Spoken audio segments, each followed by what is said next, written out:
I doubt that I need to identify the skyline behind me. It's the familiar New York City, probably one of the most important cities in the world. What we are looking at is the familiar Manhattan Island, and I'm very interested in it because in the heart of the Manhattan Island, a miracle took place back in 1857. It was at the corner of Fulton Street and William Street. It was specifically the North Dutch Reformed Church, and they had recently invited a man to help them. He was under 40 years of age by the name of Jeremiah Calvin Lamphere, a very pleasant and energetic man, warm and friendly, and they asked him to become their city missionary. They gave him a handful of tracts and allowed him to go down through the narrow streets around Fulton Street and hand these tracts out and see if he could get people to talk to him about Christ. The man started his job on the 1st of July, and before a couple of months had passed, he made two very clear observations.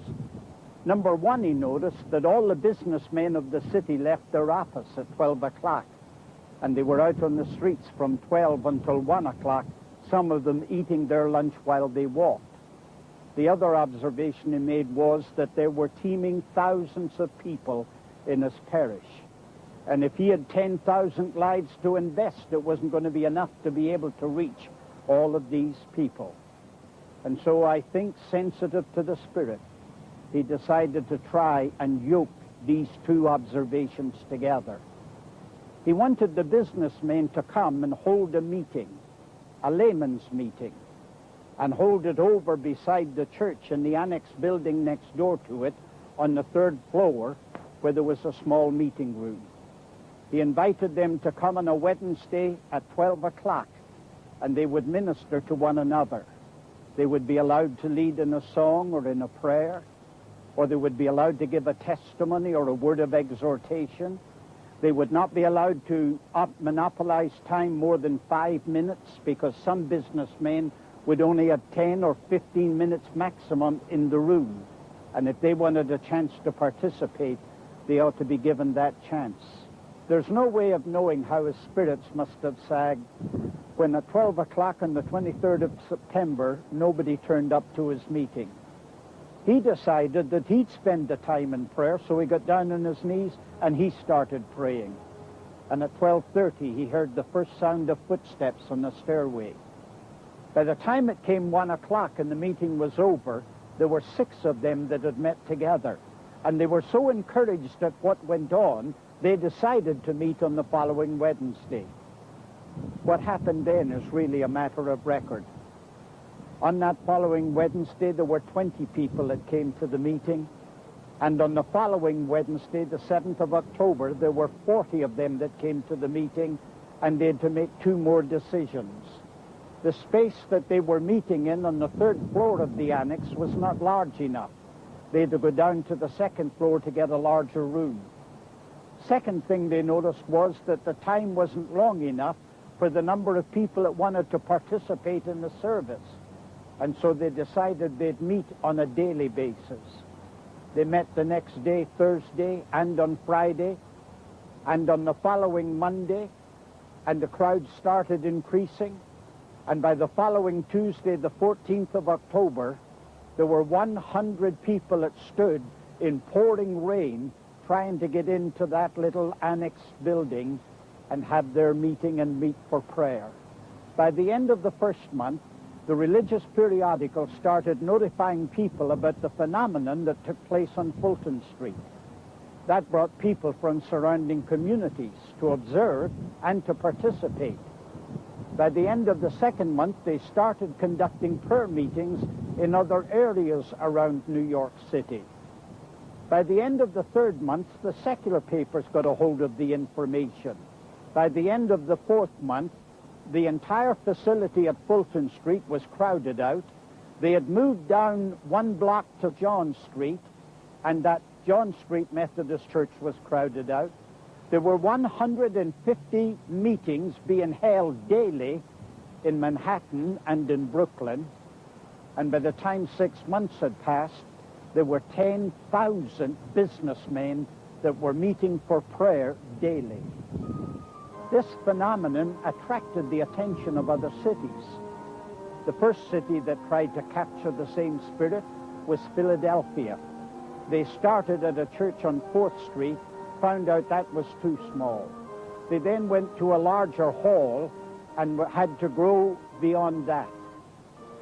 Theaters started opening their doors to let them in at 12 o'clock, and businesses started closing down and opening their facilities to accommodate the number of people that were trying to get into the buildings. Then it went from there to Cincinnati.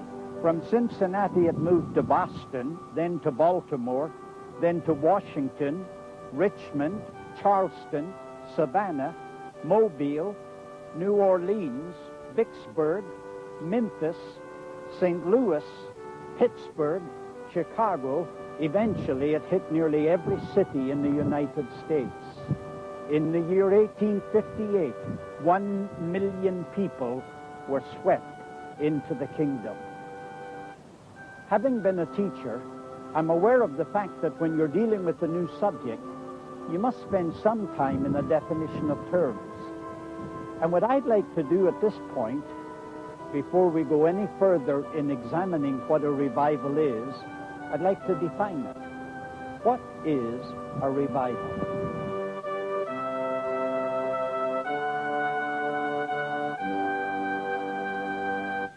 Revival is the sovereign, sudden, selective, sensational operation of the Spirit of God. It descends amid prayer, produces purity, and reaches the perishing. Let me tell you why I selected those words for a definition. We begin with, it is sovereign. There is nothing that man can do to pull it down or to pump it up. Books by good men have been written on how to have a revival. Godly, dedicated people have put the principles into practice, but never experienced the revival. Revival is alone in God's sovereign will. The great Scottish divine Alexander White, who was touched by the revival in Aberdeen in 1859, said that there is a mystery about revivals. God's sovereignty is in them. I think Jesus put it more succinctly than that when he spoke to Nicodemus. He said, the wind bloweth where it listeth. It is sovereign. It is sudden.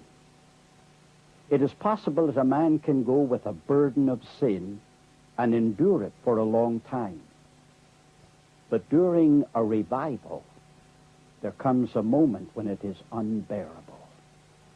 Can you imagine a dignified, well-dressed woman in the middle of the city, in the middle of the block, in the middle of the street, in the middle of the day, suddenly fall on her knees and cry from the agony of her heart, "Oh God, have mercy upon me." And when astonished people stand to watch what is happening, she turns to them and appeals, "Can any of you lead me to Christ?" It is that suddenly that revival comes to the soul. When I use the word selective in a definition of revival, it's obvious, though it is difficult to explain or define, it is obvious that God does make a selection as to where the revival will come. The peoples of the United States, the 4 countries of Great Britain, Sweden, some of places in Europe were touched by the revival. But what about the people that lived in Asia? It's obvious that there is a selection. And I think that selection comes in areas that are cultural, that are geographical, and are evangelical.